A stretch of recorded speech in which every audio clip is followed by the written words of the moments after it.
Okay, good evening, ladies and gentlemen. We're a bit light on customers here. Visitors, welcome.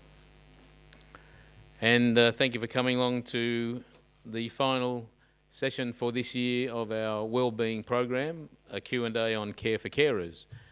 John Mangos was advertised as being the facilitator. However, I, Dr. Alan Schell, will be the facilitator tonight. Unfortunately, John is still doing some work in Perth that he thought was going to finish before today. So apologies from John Mangos. However, we have a fine evening of special guests and audience guests. On the panel, we have Associate Professor Michael Fine, Mr. Simon Dawes, Des Kahn, and Wendy Francis. We have, thank you, yes. And we have two very special people in the audience, Arahni Sont and Judi Friedman, who will talk to shortly. The big topic of care for carers sort of brings up a whole matter of community issues. That is, there's not enough respite care, there's not enough palliative care, but there is. The NDIS has come along to assist people, and as Judith will tell you, it doesn't assist everybody because somebody always falls through that crack when it comes to finances and who gets what. We have social issues, we have issues around caring for the carer, because for all of us, we've cared for our children. We often care for a child who has a disability, and therefore as we get older, we're concerned about who's going to care for them as they get older and we're no longer here. Arahni, what's happened there? You okay? I'm waving at my old professor from AGSN. He's sitting up there. That's all right. We'll get him later. It's all right. He's allowed to ask questions. So we have a very large body of information. We have people who've been involved with Carers New South Wales, one of the advocates as well in Arahni is here. So I think that we have an opportunity for discussion with our panellists and for you to ask questions that we may or may not have an answer for. As always, we have mobile phones, so please be kind and put them on silent or off. And we have plenty of time for questions, as you'll see this evening, so please save up your questions. We are partnering tonight with Holdsworth Community Group up here in the Woollahra municipality, so I'm going to invite Ruth Kesterman, who's the CEO, just to introduce Holdsworth, and then we'll start with the more formal part of the evening. Ruth, please come and say hello.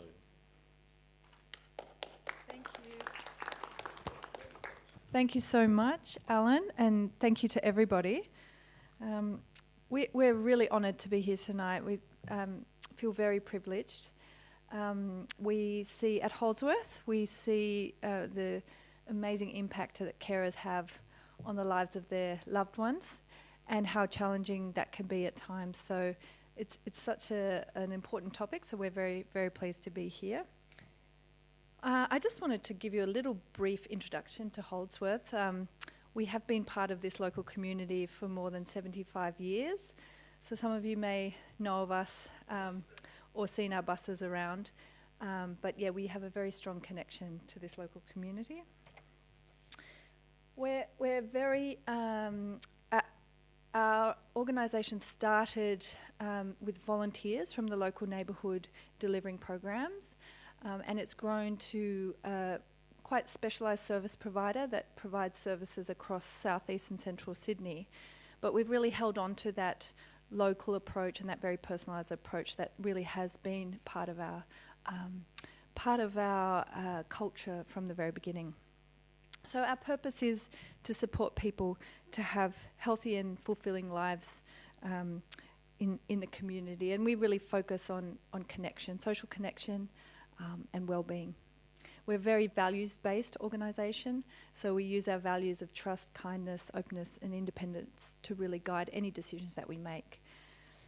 Our community is diverse. I think we were talking the other day, we have small babies, few months old, all the way to centenarians. And the joy that we have at Holdsworth is we can connect all those different generations together. But yeah, we really focus on supporting families and young children, older people, particularly people living with dementia and memory loss. people living with intellectual disability, or actually people living with disability, and carers.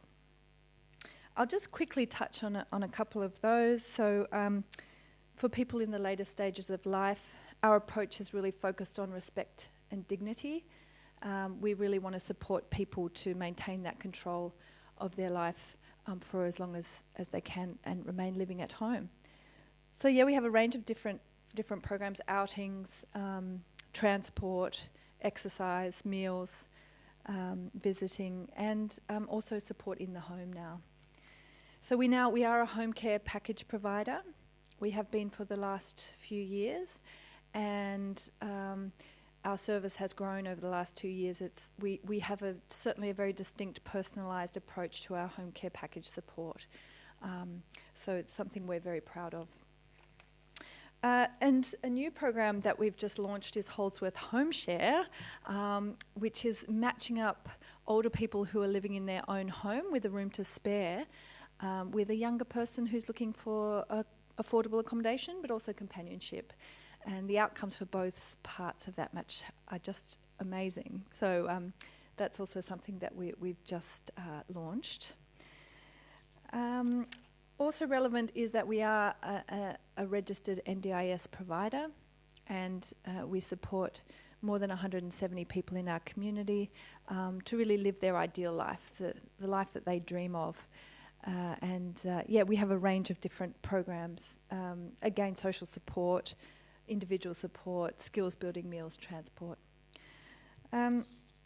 So really that's just a quick snapshot, but what we really want to say is that if there's anything that we can support you with, if there even is the information that you need that you're struggling to find, or you're struggling to find your way, get in touch and chat to us. So you can always give us a call on 9302 3600, or look at us online. I will be around here. There's a few staff here, so just feel free to grab us. But again, thank you very, very much for having us here, and I'm looking forward to the very high calibre of panellists that we have. Thank you. So Michael Fine, somebody I actually met 20 years ago, and when he was involved with social policy research at the University of New South Wales, and since then is a professor of the Department of Sociology at Macquarie University. And we talked about matters such as informal and formal care, as well as issues around the NDIS and the recent Carers New South Wales conference. So in broad terms, what would you like to sort of add to the panel here discussion? Well, I suppose where do you start, really? It's a big topic, but perhaps in our sort of brilliance in modern humanity, with our fantastic medical interventions and all the affluence and the knowledge that we bring to bear on problems, we need to sometimes remember and go back to the very basics. And one of the very basic foundations of life is care. Without care, none of us could live, you know.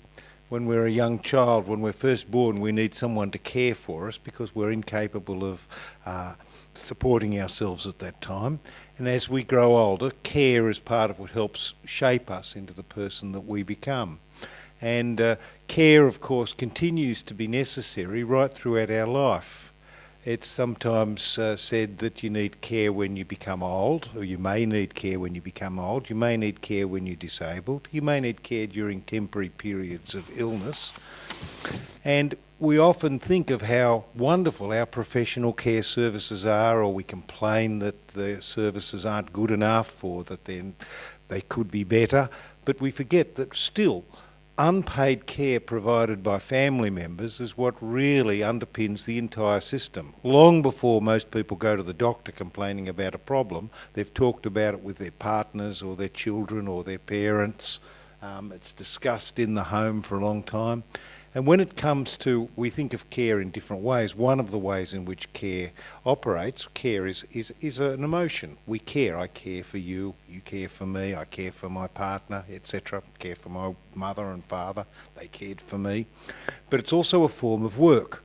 And how we undertake that work, that caring activity of providing ongoing support, continues to be really important even when people are receiving services, and yet that's often made invisible by the way in which we provide services, and it's often done so for all the best ethical reasons. For example, our ethics these days are very much about individual respect for individual privacy and confidentiality. So it's occurring nowadays that often people who are providing informal support at home, informal care we sometimes call that, will be excluded from a consultation with doctors under certain conditions. It happened very recently with some good friends of mine. They're two men who live together and they're not married. I don't think they're gay. Two older men. One of those men fell down the stairs. They were catching a train. One fell down the stairs and he had to go to hospital, and his mate wanted to come along. They said, "Oh, we can't give you any information. You're not his partner. You're not." Now, they were single. They shared a house, but that doesn't count. But that's an example of what's actually happening. Very often we focus attention on providing professional care and forget just that the fact that actually the vast amount of ongoing day-to-day support is provided on an unpaid basis by someone who's usually intimately close. It's usually a close family member who's providing support, and it's usually not just one person, it's often a whole family or a whole network, a whole clique of people who are providing that support. And we need to rethink the way in which that system operates. So I like to think of care as a relationship. And care, that's why we talk about medical care, and medical care involves a relationship between a health professional, a doctor, for example, and a patient, or a nurse and a patient, or a doctor and a nurse and a patient. But we can also think of that caring relationship. This is a third way in which we can think about care, as an emotion, as a form of work, and as a relationship. We can also think of care as these relationships where we establish organisations like Holdsworth or like Montefiore Homes 150 years ago or whatever, where we're trying to look after the well-being of strangers, people we know that we are concerned about, but we don't really know, but we're looking after them. And one of the really positive things is the extent to which that sort of sentiment exists, but how well is it supported by the official system? And at the moment we're going through, I think it's not a word that we should use lightly, a crisis, but we're having a bit of a reversal. For many years Australia was quite advanced in recognising carers. We first recognised carers back in 1983 under the Home and Community Care Act. We were the first country to put them in an act, believe it or not. It's a new word, carer, that's quite interesting. I think care used to be taken for granted, and it was not part of our disciplines. I often tell the story, economists, for example, when they add up a GDP of a country, they look at all the things that are produced and how much steel is produced and how many houses are built and how many cows there are and all these sorts of things, and they also add in there how many hours are worked. Funny enough, many of the hours of work are unpaid hours, and the unpaid hours of care, which are really the foundation of the whole system, doesn't get in economics. It was left out of GDP. So we've developed in Australia by starting with carers back in 1983. Carers New South Wales was the first carers organisation in Australia. That became by 1985 a national organisation. It was recognised by government, and for 30 years both sides of politics and every development we saw in aged care field and in disability incorporated carers. But recently they've decided, no, we're going to focus on the consumer, the individual consumer, and by focusing on the individual consumer, they don't want the carer to say, oh, this is what that individual should get. They want that individual to have their own voice and speak. Now that can be very difficult if that person, for example, has a significant intellectual disability, or if that person has mental health problems and may have dangerous and incapacitating thoughts, or they may well have dementia. and not have insight into their own circumstances.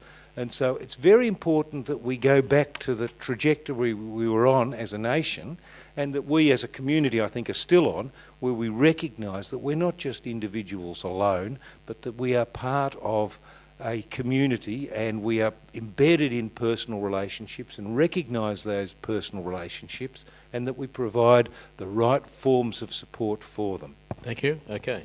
So with that, we'll keep the applause to the end. There's going to be lots of applauding. Yeah. Now we have happily a few people in the audience. So can I just ask, and we discussed this before, how many of you would think you are professional carers, paid carers, as they say? No paid carers here? And then would you say then informal, that you care for a family member? Yeah, thank you. And of course there are those that volunteer their care time.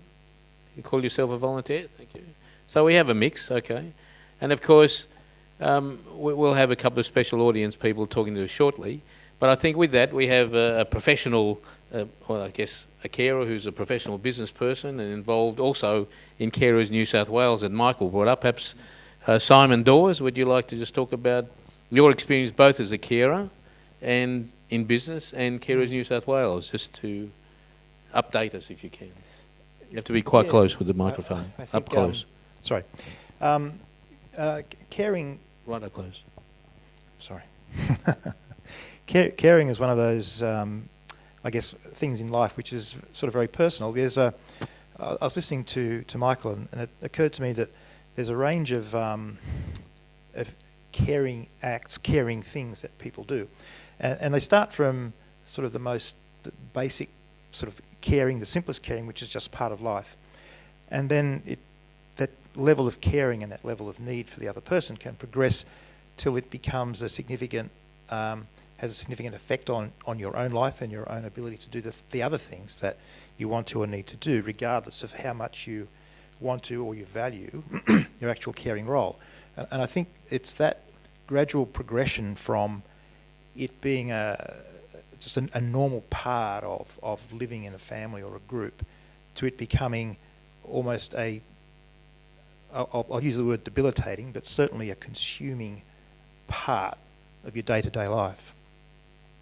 I was just thinking, I'd always been told with grief training that people in their grief can do a whole range of things, but it only becomes a significant issue that can affect them in their life when it starts to affect their day-to-day life and affects how they get to live their life. And in some respects, I think it can be similar for a carer, where the things that you do just in normal day-to-day life are just part of that. But then when it starts to affect your ability to do the other things that need to be done, it becomes more significant. Sort of from a caring perspective, I've seen a few of those sorts of things. I think my father passed away about 12 years ago now, and he died quite quickly of complications, secondary cancers from a lifetime of smoking and working in the silica industry and working in asbestos as well. So it was a combination of things that sort of really affected him. I was with my aunt when she died at the age of 95 in her sleep at a retirement village, a care home down at Bowral, and she was in high care there. But she'd been living at home in her unit at Hurstville, second floor walk-up apartment, until not that long before that, 20 years prior, she'd had an ovarian cancer and she'd survived that. She'd been living there on her own all that period of time.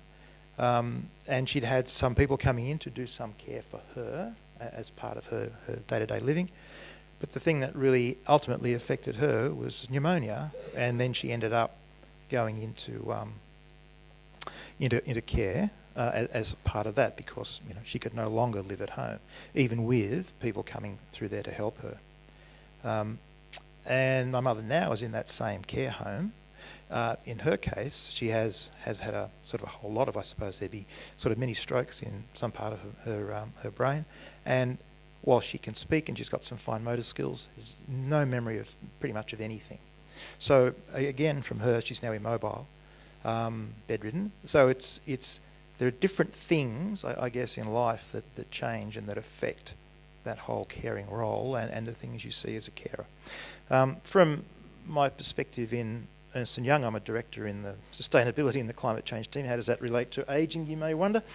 Well, part of what we do is really thinking about well-being in a holistic sense, and that includes from the mental health perspective as well as work health, safety, life, outcomes measurement, working with retirement villages, retirement homes, looking at how the interactions and the interventions they have can affect the life outcomes of the people who live there. And if we look at it, sometimes we look at it from like an economic perspective, and you've got a lot of people. I think the number of people who are aged 85 plus will have gone up to 13% of the population by 2047. So that's 13% of the population will be aged over 85, and that's a significant number of people. So when you look at your work at Carers New South Wales and that growing population, what is there? What are we looking at in the future then, in the world of caring for that older population?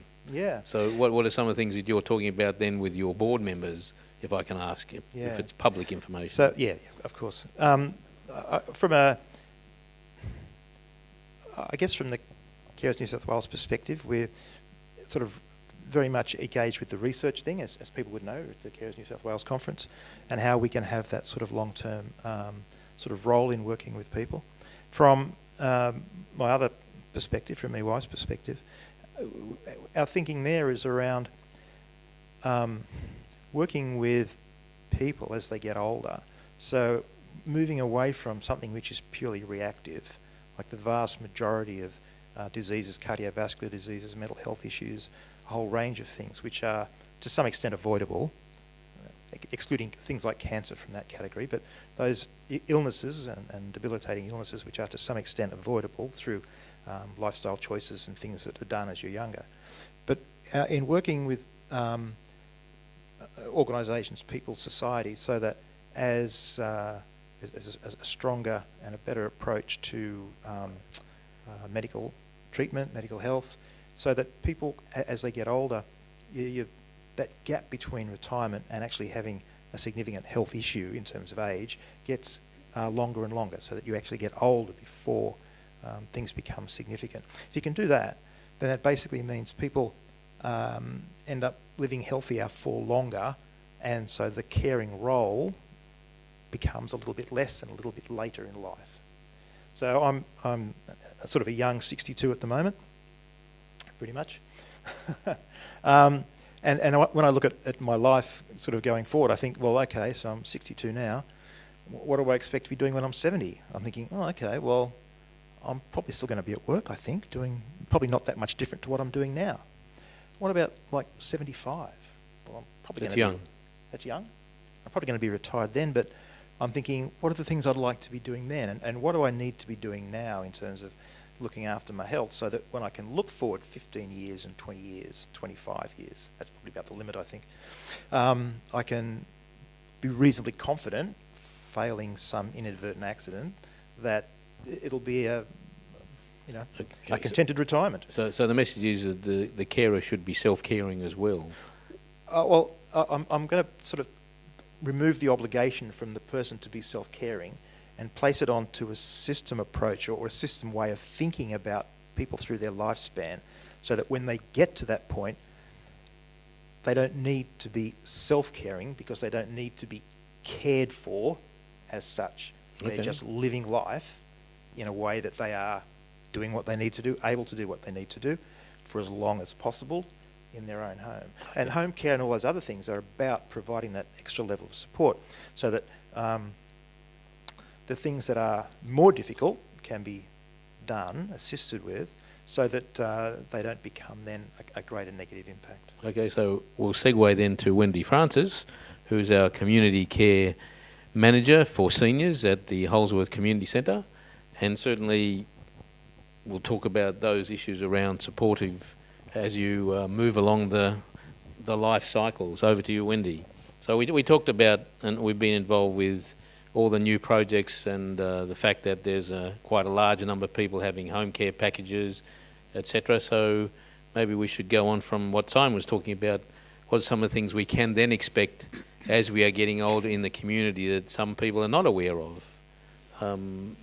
which we're finding out. So a bit closer. I'm surrounded by very learned friends. We're all learning. And it's tremendous to have that sort of knowledge and wisdom here on the panel.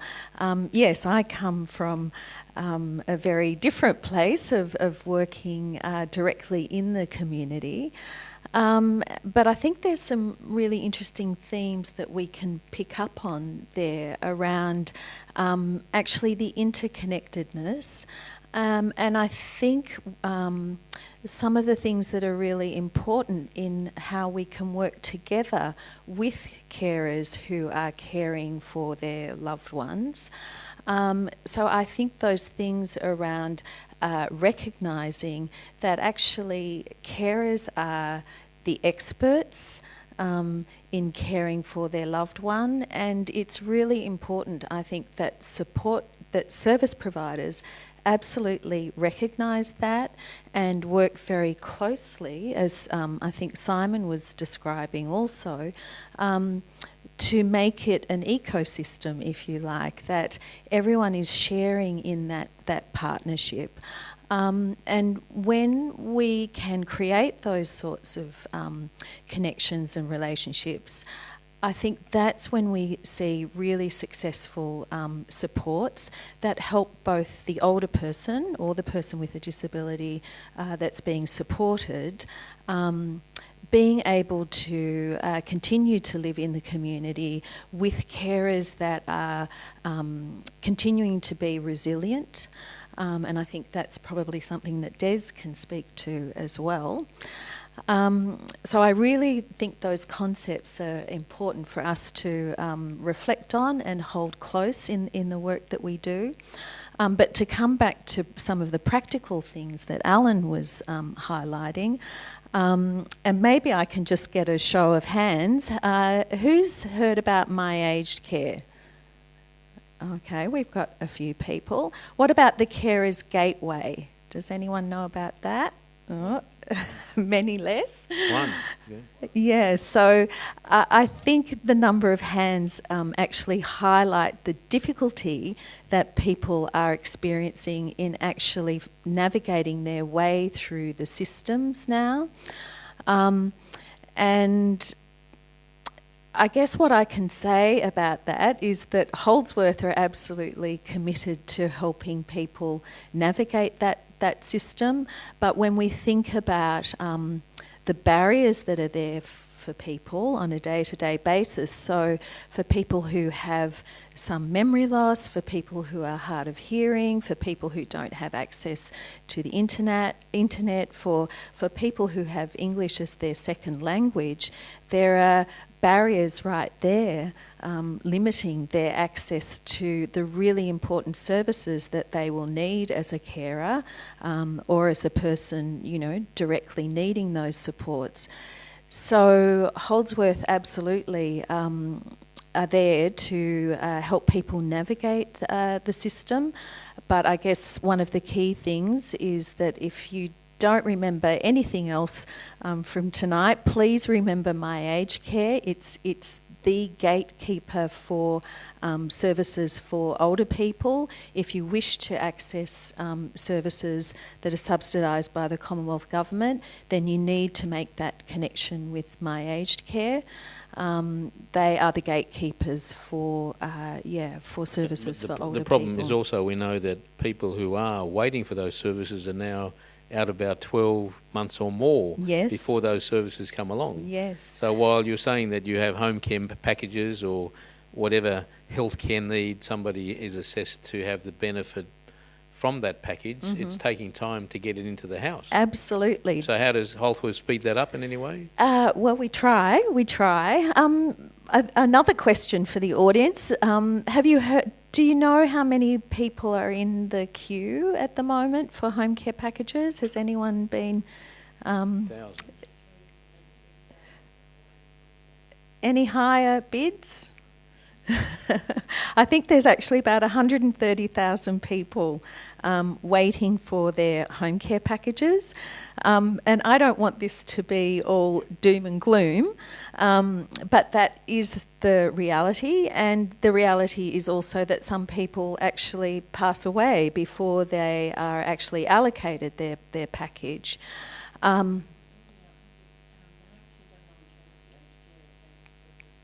Okay. So the aged care package. Yeah, so home care packages, yeah, that's right. But So if we look at our younger, in other words, people below the age of 60 or below the age of 65, in fact, yes, there's a bit of a, and we'll talk about it with Judith shortly, but I mean, there are issues where some people feel that they're entitled to that support, but they can't get it. And that's an issue. So again, some of the respite care that Holdsworth offers to the carers, in other words, respite from their care for their loved one, in a safe and secure and supportive community is what you're offering. That's irrespective of a home care package. Absolutely. And I think that really brings up the potential or the opportunity that I would really encourage people to take up, which is about accessing those community services and really layering in a range of supports and creating a network or, you know, a support structure around yourself as a carer and around the person that you are caring for. And that can be achieved through simple things like, getting someone engaged in a wellbeing group so that that person that you're caring for can go along to that group. They get all of the benefits of being engaged in that. And while they're being supported, as Alan says, in that environment, it's also a break for the carer. So there are ways that if you, really it can be proactive around accessing those supports and services, that you really can create some longevity then around... well, happily in this community we have both Holdsworth, we have Anglicare, we have the St Vincent's group, we have Jewish care, you know, so, and we have the Burgess Centre, so we're actually quite, in some ways, very well looked after to a point to give some respite to the carers. I'll hand over to Des, and we'll talk about some of those other psychological issues. Des Kahn is a psychotherapist in private practice and also works with Jewish care, and our Wolper Hospital. And we're talking about issues around grief and loss when it comes to the age. I guess the person is aging with their cared for person, and they find that actually very difficult. So there are issues around how they manage psychologically those sort of changes and perhaps their inability as they get older to care for somebody who's a bit younger and needs their care. Yeah, I think that I like to look at care as, there's care with a capital C and care with a small c. And the institutional side is probably more the capital C and the programs that are available and the packages that are available. The small c is what we do on a day-to-day basis as those caring for others, but also part of the small c is how do we care for ourselves. And that is where self-care, how do you, those of you that are out there here tonight, and majority who put up your hands, you are people who are caring for loved ones. How do you look after yourself? How do you make sure that you don't burn out? And do you recognize that? Wendy talked about, engaging in groups and other support networks that are out there. Do you know how to access them? Do you put up your hand in time? Do you reach out to family and friends and say, I really need a break? Can you step in? Or do you feel that, no, I just keep going on until I can't?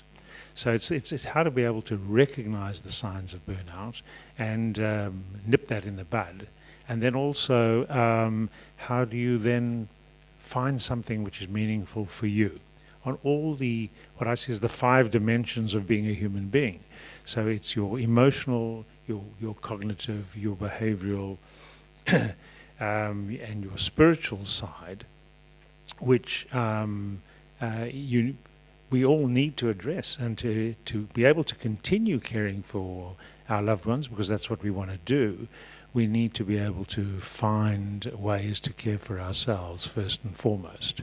You know, it's that the first thing that the air hostess will tell you on an aeroplane is when there's a drop in oxygen, you put your mask on first, and then you help those around you. And if we're not doing that in our day-to-day lives, then we're not really going to be able to help the people that we really, really want to help as adequately as possible. And do we recognize, and is there somebody we can turn to both on a personal level but also on a professional level, who we can talk to, who can help us understand what is happening for us on that emotional and psychological level? So it's, do we actually understand and can we put words around the kind of loss that we're having? And so if we're dealing with somebody who has dementia, there is a whole ambiguity in that loss that you're dealing with, because you have somebody who is physically present but is emotionally absent in themselves, though very, very emotionally present for you as the carer. How do I recognize that? How do I work with that? If I'm caring for somebody, a child of mine who's had a lifelong disability, and I'm suffering from a kind of chronic sorrow, because it's chronic in the sense that it's always present. And I have to deal with it day in and day out, and I see all the different milestones where my friends' children grow up, graduate from school, get married, etc., have their own families, and yet my child doesn't fit into that kind of category, but yet I love that person, and I'm caring for that person right throughout the lifespan. And as you said, as I get older, who's going to care for that person in the same way as I did? And if my child, now I'm 80 and my child is 60, I'm going to become institutionalized. What is going to happen to this person who I've looked after for such a long time and doesn't understand that there's another way? So how do I put the right sort of things in place, and how do I look after myself in that kind of and also, do I recognize that I have a right to support, that I have a right to grieve? And so there's a whole notion in the sort of grief parlance which is called disenfranchised grief. So what happens is that I take away my right, or other people don't see that I have a right to support and to grieve the losses that I'm going through right throughout the lifespan of my loved one, or that I'm going through in this particular stage as my loved one's life deteriorates. So these are all elements which I think are important for us to recognize and to find and have strategies which help us deal with it on those varying levels. Okay, so I'll just then come over to Judith here, love friend Judith. Now yeah, get up. We're going to stand here and face. We're going to have our backs to the panel, but that's okay. That's all right. That's all right. You're okay. So Judith is a wonderful person who, as a younger person, is looking after an older sibling. Yes. So your story is really one of a lifelong. Well, thank you. Okay. My mother passed away 28 years ago, and when she passed away, my father really closed down, because I was married for 46 years, and we have an intellectually older sister, and I'm one of 9, I'm one of the youngest. At that stage, I had to take care of her, set up print workshops, outside care and everything else. Now, the thing is, you have the ability and the access there. But the good thing my parents did, and what we did, because we had such a large family, is she didn't get treated differently than anybody else, which made it easier to her fit into the system as my parents were elder. She actually could wash up. She is very clean. And when she was living with me constantly, because when I was 26, I took her into my own care for 14 years. I managed her. It became easier for her to move into a place of her own and have outside care, to be independent. And she's independent now, at being 67, 68. Her working life has reduced a little bit, but when NDIS came in, she was 65. and the break point was 64. That did not cover her, nor did aged care, because you cannot tell somebody to retire these days. So she didn't fit into aged care. Then ACAC reduced hours on people. So therefore, it's not worth us moving her into aged care because she gets better support as to what was arranged previously when she was in disability, even though she's 67, 69. She is getting older. We understand that. She still lives on her own. We have carers in the morning. But independently, I am her go-to person. Mother's gone somewhere. But everything I do on the background to make sure she's independently looked after. But what you need to do, if you are a carer, you need to look after yourself as well. And you need to ask the support of your family and siblings. If you cannot do something, you must ask them for that time to help you out. I had major surgery last year, and until that time, my sisters and their husbands did not help out with my intellectual sister. I had to call them in for 2 months because I was in hospital for a month with a major knee reconstruction and rehab, and I couldn't go there every second day to check that the carers are doing what they were supposed to do. To do that, you must allow yourself to be looked after. Very good. Okay, you happy? Very happy. Thank you. Now, Arahni Sont, come on down. Another wonderful lady here who's tell her story. And Arahni actually said she was one of the only consumer carer in the NDIS discussion. Is that right? Yeah. Hi, Alan. Yeah, I was the only carer in Australia on the NDIA mental health sector reference group for 2 years, and that was quite a challenging experience. So it was about basically dealing with people with psychosocial disability and how they're going to access the NDIS. There's only 58,000 people that will get in with that sort of disability. 58,000 because they... Well, because they've capped capped the figure, yeah, so that's sort of where it is. Yeah, but that's only one of probably 150 things I've done as a carer, so... Now, the other thing you talked about was, we talked about group, in other words, care for each other, so you have a group that's been going on for a number of years? Yes, that's right. In fact, Holdsworth's been a very big part of my life. So I came back to live in Australia in 2001 with my son as a sole parent, and in 2004 I joined the board of Holdsworth, and I was on the board for 7 years, and it was just a wonderful experience. And Holdsworth started a carers group, and that carers group eventually ended up in my home. So once a month we still meet in my home, and there's 7 of us, and we've been going about 14 years, I think. And everybody's got a different story to tell? Yeah. So we're sort of like a microcosm. We're in Woollahra, but it's a bit of a microcosm because of the different sort of disabilities of our children. So the children are now, my son's 28, and he came back to Australia when he was 10. Okay, So autism and other stuff. And Judith's given us some advice. So what are some of the things you would say, maybe 3 things that advise somebody who's got a caring situation? Yeah, I think Judith spoke very eloquently about particularly caring for yourself. I don't know how much I've done of that. I had breast cancer 2 years ago, and I think that was the first time I probably ever asked for any help, really. And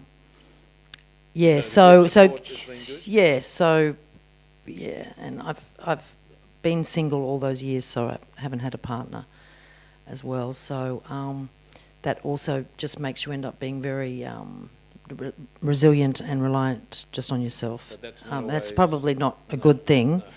No. So what Judith was saying was so right about asking for help, looking after yourself. Finding the biggest thing that has helped me is being an advocate and helping to change the system in Australia, especially in the mental health area. Improve services, which, still there's a lot to do, and that's never really going to finish. So I've sort of stepped down for 2 years, but I'm stepping up again. Okay, thank you. Okay, so we shouldn't be doing all the talking, and an opportunity for questions. So, Michelle, you got a microphone there? Wait. There's a microphone coming down, so you can have something. And up the back, yep. Here I come. Oh, really close. I just want to talk about caring. The trouble is with the government. The government has collected taxes from people for 50 and 60 years. Surely the government should be looking after these people instead of private enterprise opening up these private hospitals and aged care places, because greed has got into them because they want to show profits. I think that the government should import from Philippines, from Asia, some carers, because there's a shortage of carers. The hospitals here in Australia, and I've been in them for 9 months this year alone, are absolutely, they're doing a fabulous job, but they can't cope with the work. Okay. They just absolutely can't cope. Okay. And so I think that there should be like we have superannuation in the country. I think that 10% of people's salaries should go into a fund for caring. Okay, so maybe Michael on The the... same as in New Zealand. Okay. Well, briefly, look, once we start looking at support, formal support, every country in the world has publicly supported aged care, including Australia. And still, although despite, you might say, the amount of commercialisation, and I think the right term is marketisation of aged care, most of the funding comes through government. Over 80% of funding comes through government. But there is a belief by some in government that the more we can make it a market, the more that government can step back and it will regulate itself and naturally organise itself. There's a theory that economics means that markets will operate in such a way that they are automatically efficient and automatically produce the best quality services. I don't think that's working very well. It doesn't. We've got evidence around the world that we need government and community steerage of these programs.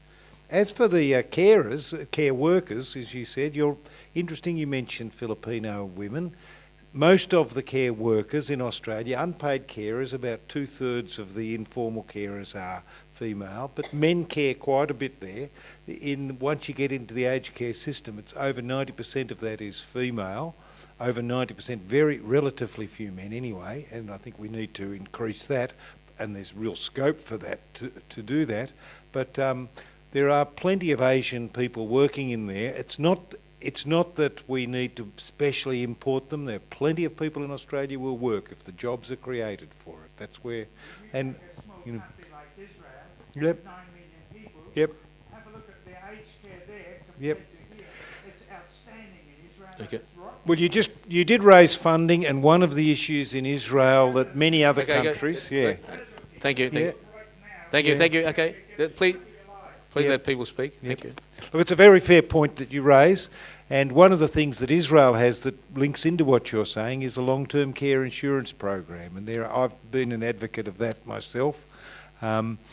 I think that there's a lot to be said. Israel, the Netherlands, Japan, all have long-term care insurance, and it's worth considering a better financing system in Australia. So We really can do a lot better than we're doing. Okay. Right. Okay. Yeah. Yeah. Simon. Okay. Let's have Simon on. You're talking about Ernst & Young and I guess a think tank in a way. So, okay, how do you respond to that one then? Is that something valid? We should be having an aged care impost of some sort? A bit up close. I can honestly say that's not something I've particularly looked at from my perspective, from an economics and actuarial perspective. But I do know that where we have been working with aged care operators, it's been around working with them to help them get better outcomes for the programs they have for the people who live there. And I can sort of speak from seeing my mother's carers down in Barrel. A lot of those folks have come from overseas, and they're all excellent people who love to work in that sector. I think one of the things that sort of I think about from time to time when you look at personal services, if I'm here and I'm speaking to 40 people, that's 1 hour of my time gets spread across 40 people. If I'm speaking or working with one person, then 1 hour of my time goes to one person for 1 hour. So if that person working for 1 hour for that one person is going to earn a living wage,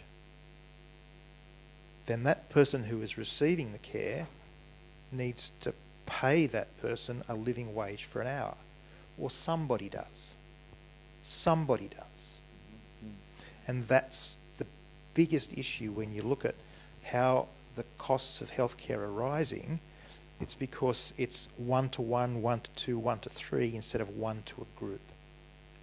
There's no real way around that. If you want good, personal, high-touch care, it is going to cost more because you do have that level of interaction. Okay, from Judith, yes?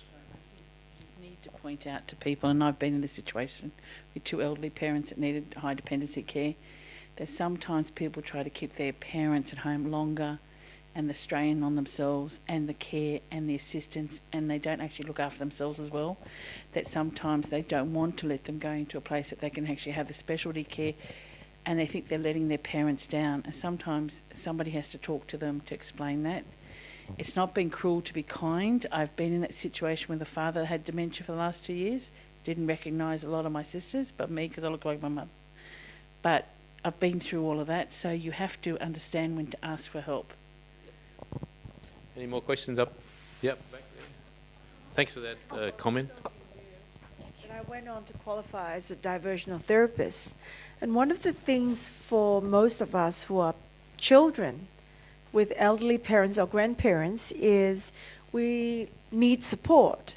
So as a carer, a support would be great if a community centre that provides soup or sourdough at the end of the day before they're bussed home or they get home would be most helpful.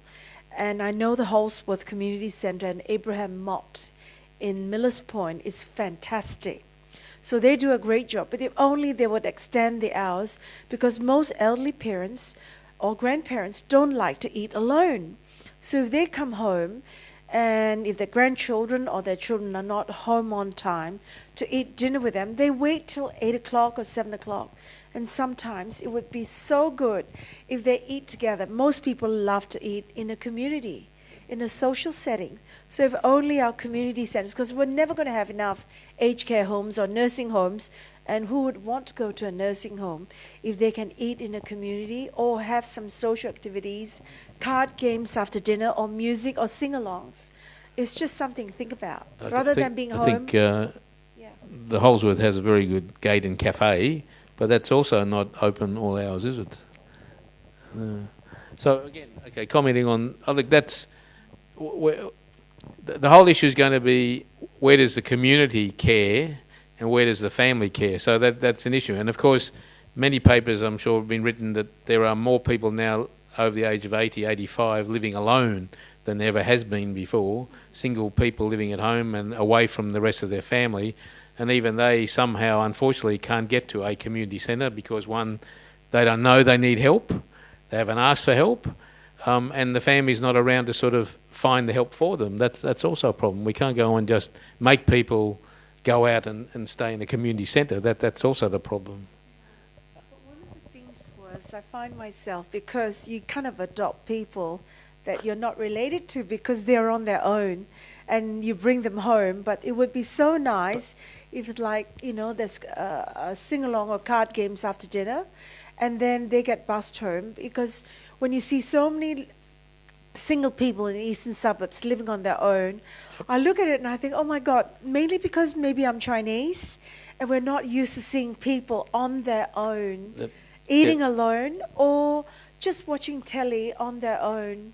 So, I thought it would be nice if there's a culture of longer, because people do enjoy just having a card game or music. Thank you. Good comment. I'll get Ruth to...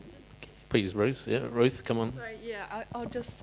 I think that's a really interesting point. And to me, I also wonder, how do we activate neighbourhoods and people to connect more with their community as opposed to bringing people to community centres? And I think from what you've been talking about, I think we've moved away from the informal care and the connection we have with our communities because of a real obsession with productivity. And the irony is now we're trying to pay for that care when really, how do we bring that back to streets and neighbourhoods and have neighbours who say, let's have dinner together, we're all around at the same time, or, sort of move that back to neighbourhoods is my thought. So now on to anthropology, aren't we, and population? So population... Well, look, this addresses this initial question of funding, as well as it talks about culture and social companionship and social organisation altogether. It's worth knowing that Australia is one of the lowest spenders in the OECD. There's a graph I often show of all the OECD countries. There are something like 28 of them, and we are the third lowest spender on aged care in that whole graph. We're right down next to... we spend less than Korea. We're right down with Turkey and one other country. It's real poverty. Sweden's, for example, and the Netherlands, which spend the most in the world, they have the highest standard of living in the world. They spend about 3% of GDP. We spend about 1%, less than the United States even. We can easily spend a little bit more, but how do we spend it is also important. We can also waste it. And one of the things we've seen is in the last 5 years, we've seen a lot of our aged care funding going into this idea of funding the consumer-directed care, which is funding is linked to the individual.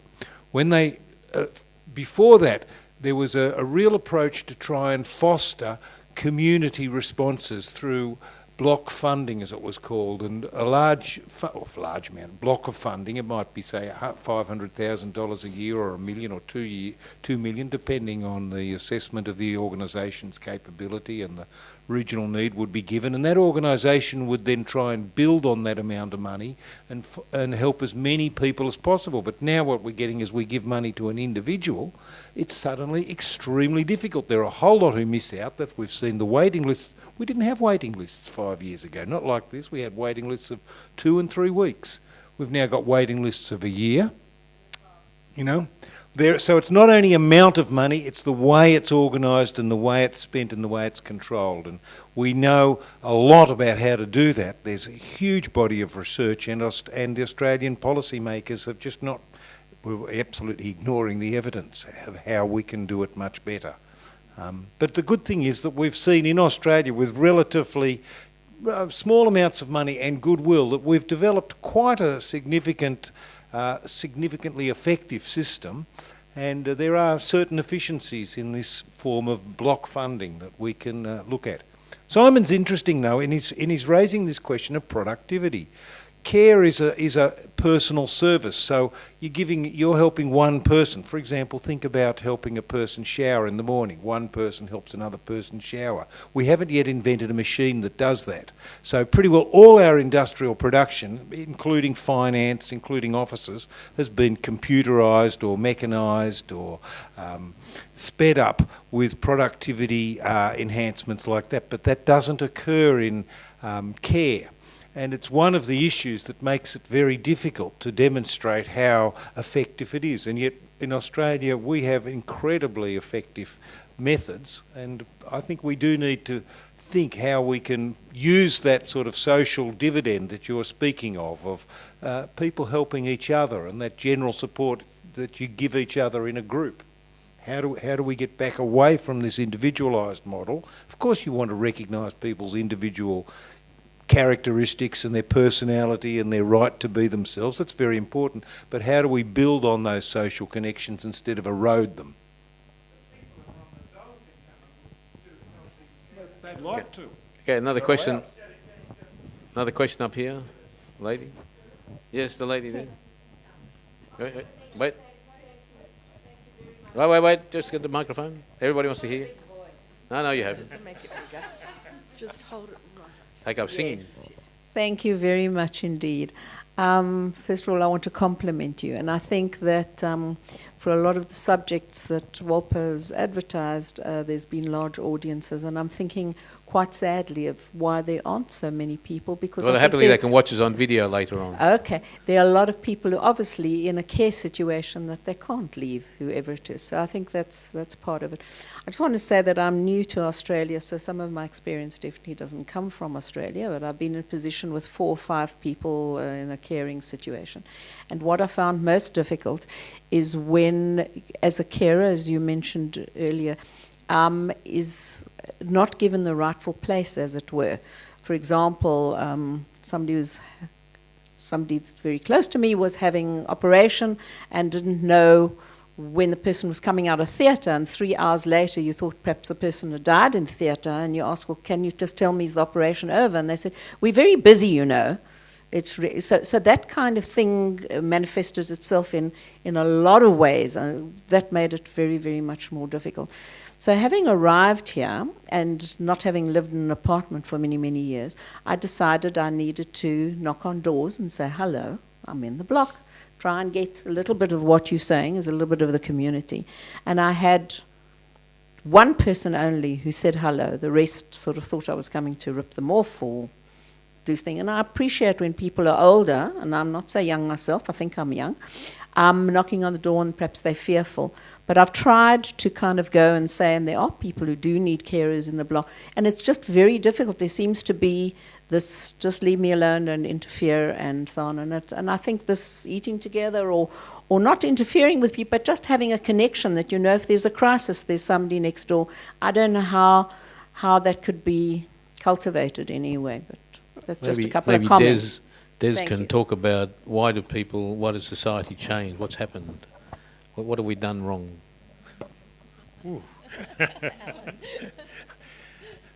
I'm not quite sure I could go down that track. Yeah, so it's. But I think you're 100% right. And the lady up the back who was talking about some sort of communal organisations where we could encourage people to participate, because what happens in community, of course, is that we're in relationship. And Michael was talking earlier on about care being relationship. And if we can find ways or create more facilities or more awareness, like being able to knock on doors and to say, okay, this is where I live. I want to know that I can call upon you if I need your help, and that I want you to know that you can call upon me if I need your help. So how do we foster this? How do we crack through the isolationist sort of mentality? I don't know. But I think that, yes, more and more kind of communities engendered groups and activities is a really good starting point. If I'm going to go to Wendy, Ruth, we have...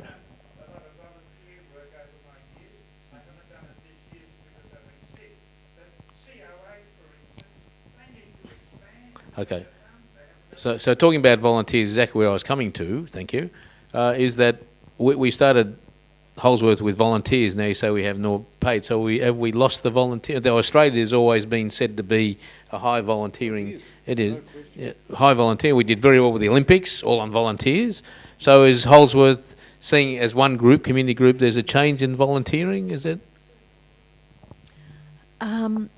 We have tremendous volunteers that offer, you know, ongoing commitment and make such a difference. And we literally couldn't operate without the volunteers that engage with Holdsworth. But interestingly, I think it's also reflecting on the benefits that are there for the volunteers in actually engaging and connecting in that way. So it's coming back to that reciprocity that we were talking about earlier on, and the need for connection that we all have. So I think that's interesting. I don't know the statistics around it at a national level, Alan, but I know that we still continue to attract amazing people. And I think, you know, with Home Share, the service that we've established that matches an older person with a younger person who wants to offer companionship, I'm astounded by the level of integrity and the motivation that some of those people have to really want to make a difference in an older person's life. So I think you're right, it's about how do we really tap into those deeply held needs, I think, that we actually have to connect and to make a difference in someone's life. That I think there's the opportunity to really harness that, and I think we can look at creative ways. And what you're describing, yes, could be a creative way that we can connect and contribute to our own community. So it doesn't have to be as a formal volunteer even, but that sense of looking out for people in your apartment block and noticing if someone hasn't put the bins out, or if the the newspapers are piling up. We can carry out those simple acts that can make a difference for our community and for people around us. Just to add, and coming back to that, just as you were talking, was the thought, that we probably do have a structure which we could find a way to tap into it and use it, which already exists. How can we mobilize body corporates of all these buildings to do this kind of thing? Because the body corporate is in touch with every single unit holder.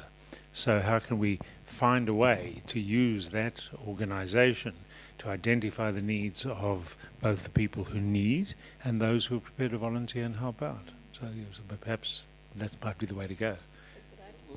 I don't think that we can...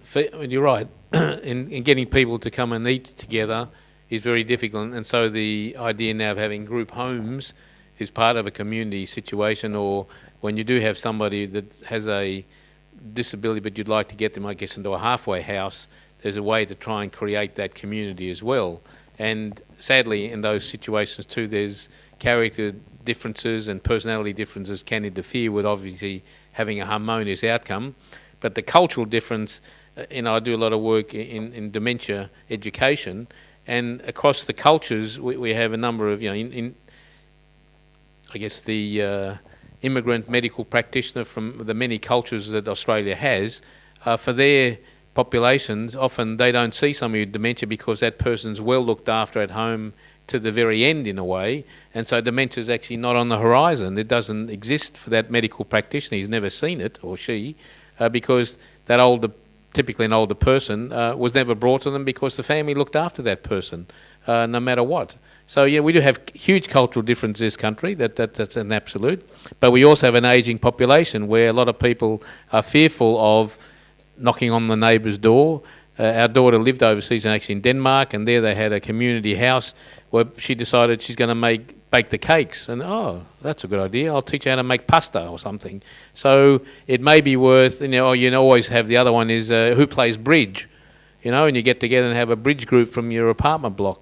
And sadly, in this country, the neighbour at the next property at the back of Yass knows you better than the block of apartments that you've got in the middle of the eastern suburbs, absolutely.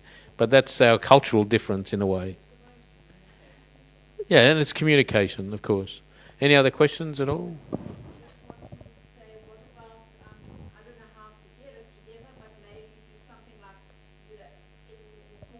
WhatsApp groups. Well, I don't know if that's possible, or how's that? It's a suggestion perhaps for some You should talk groups. to Wendy. There's lots of little groups that they have. They can get you to dancing classes. You can come and be a volunteer, and then you'll get to meet people. I mean, that's a very good way to break the ice, so to speak. Okay, well, look, yes, please. Yeah, wait. Ruth, could you come down here with the microphone down the front, please? Thank you.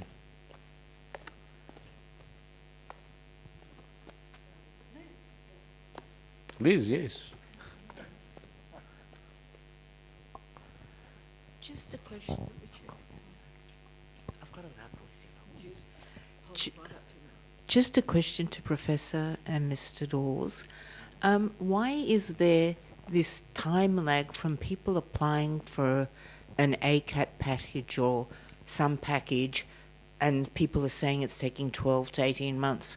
I haven't even attempted it for my 95-year-old mother. I just looked at all the paperwork and I thought, forget it, and I'm doing it myself privately. But I'm just wondering, why is there this time lag in the government? Well, there must be enough bureaucrats who are not doing really anything. Why aren't they processing it? Well, you really want to hear the story. It's a sad story. And it's a beautiful story too. ACATs were an Australian invention, and you might say they were the one of the Australian contributions to international aged care. And it was developed first in Newcastle, where there was a geriatrician who discovered that so many of the old people were being put in nursing homes who didn't need to be there, and they would just go there and languish and their condition would deteriorate. He started doing assessments with a social worker and finding you could keep quite a high proportion at home, as many as 60 or 70%, he said, and they started developing, indeed, voluntary-based services to help support people at home. Meals on Wheels was new when he first started. When I first met Alan, I just completed a study that involved a study of an aged care assessment team. We were trying to evaluate community care. So I would go out with the assessment team and initially accompany them on their visits to all the people who were referred to them. And their claim was, we will make that first assessment visit on the day of referral or the day after. And they did that. And that was in Sydney, and that was at a major hospital. And that was... It happened at Prince of Wales. It wasn't that hospital, but that was across the whole of Australia at the time in the 1990s. What happened then is they started loading up the assessment teams with work reassessing everybody in a nursing home, but not in a helpful therapeutic way, just for getting a score so that they could allocate funding. And so they didn't increase their staff one iota. So all of their staff were just tied up in this massive amount of work. And frankly, the funding formulas are still back in, we say in the Stone Age, but back in the 1990s, whereas the amount of work has increased massively. So the waiting lists have grown. And I think it's a scandal. I think we do need to think of aged care, and for that matter disability, as if it's an emergency question. You get in there and triage, this person needs help tonight or tomorrow, this person we need to sort out a problem, it'll take a week while we work out what's appropriate, this person can wait 2 or 3 weeks, or maybe they're alarmed and all they need to do is be referred to indeed a social group for the time being, but be told when they need help this is what's coming. But we need to think of this as quite urgent. That will save a lot of money. Aged care assessment teams cost less than $100 million a year. They are well under $100 million for the whole of Australia. We could easily double it, get to $100 million. It's not going to break anyone's bank, and it would be a wonderful thing. They are very efficient, very effective, and I frankly agree with the undertone of your question. Why should we have allowed that to happen? I do not know, and I really wish we went back to supporting them. One of the issues that can end up causing delays is, I think, and again, I haven't done any work on looking at these processes within these organisations, but one of the things that can easily happen with government is that there can be a focus on spending dollars to save pennies, and in the sense that they're putting a lot of effort into identifying the very specific level of funding that people need, with the result that it takes longer to get it, and the likelihood of people who maybe should have it but it's not quite easy enough to prove it, don't get it, goes up. And with the block funding model you don't really have that, because the allocation of funds is done not on a person by person level but on a need by need level. It's inherent, I think, in the model. Now, whether over time that becomes, I'll say, more efficient, but what I mean is people can get the access they need more quickly, one would hope that once everybody has been through the process, or all the current people that are part of NDIS have been through the process the first time, you're then having sort of maintenance type assessments plus new people who become disabled, or need to become part of NDIS, and maybe the numbers won't be as high or shouldn't be as high for a new entrant, and so the time delays will go down. One can only hope. Liz, do you want another question? Yeah, I just want to pose to someone who's a professor and someone who deals with bureaucrats in your profession and organisations, is to just put it out there. I mean, I'm aware of it. I'm now dealing with aged care with my elderly mum, and I dealt with my elderly dad. But I also had, as a number of the community would know, a child with a disability who ended up in a wheelchair from the age of 4. she now would have been 33. So there was always, I was dealing with bureaucracy and governments to try and find out where there's help, where there isn't. And as a family, we just pushed through it ourselves. We were fortunate we were able to do that. But it took a lot of effort and burnt us out. So I'm just wondering, is there some way, because if there's waiting periods of 12 to 18 months for people, family members who are around or friends who are helping, they're going to get affected, and the people who need care are waiting and ending up in a worse situation or unfortunately perhaps passing away. So I think something has to be done.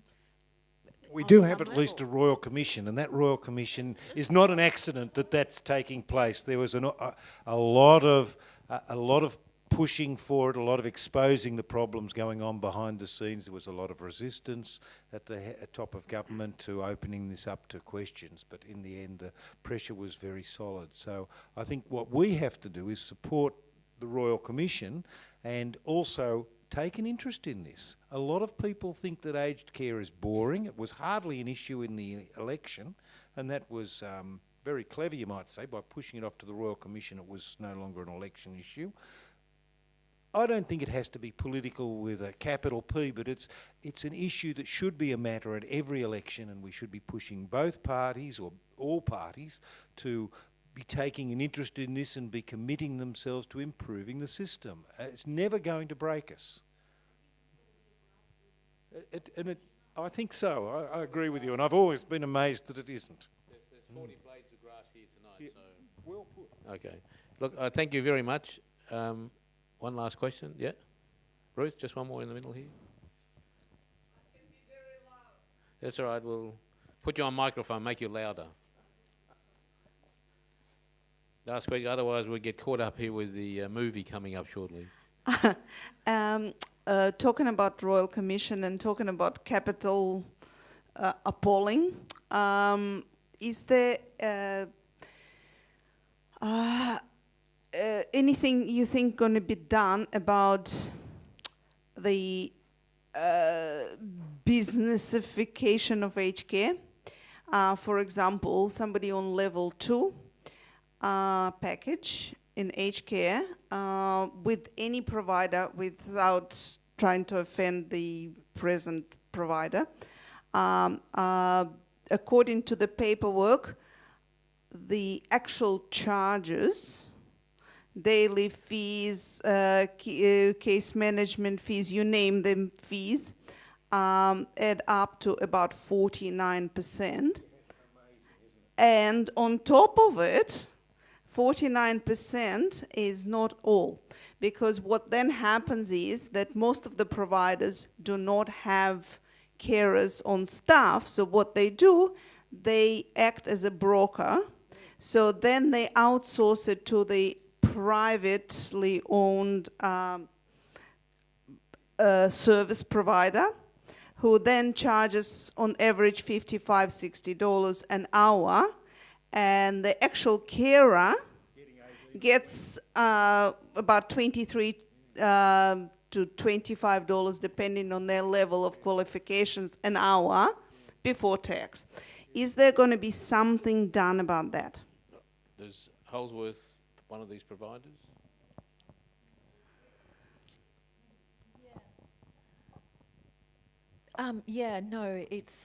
It is a really it's a situation that distresses us every day as well as a service provider, and I think the government has taken a really kind of hands-off approach around some of those practices.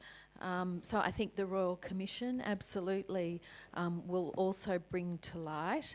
And I think this is where it's difficult for people navigating the system, because there is real variance around what providers are charging. So not all providers are charging the amounts that you've just described, because providers do have choice around the fees that they will charge and around some of the fees that they collect.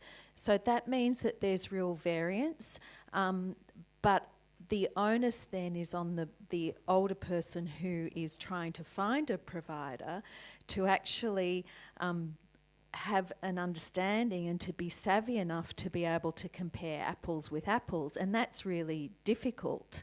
So absolutely, we see some of those practices going on and recognise that really is very difficult for people to navigate and to find providers that are really looking to work in partnership and make sure that most of the package is available to them for direct support.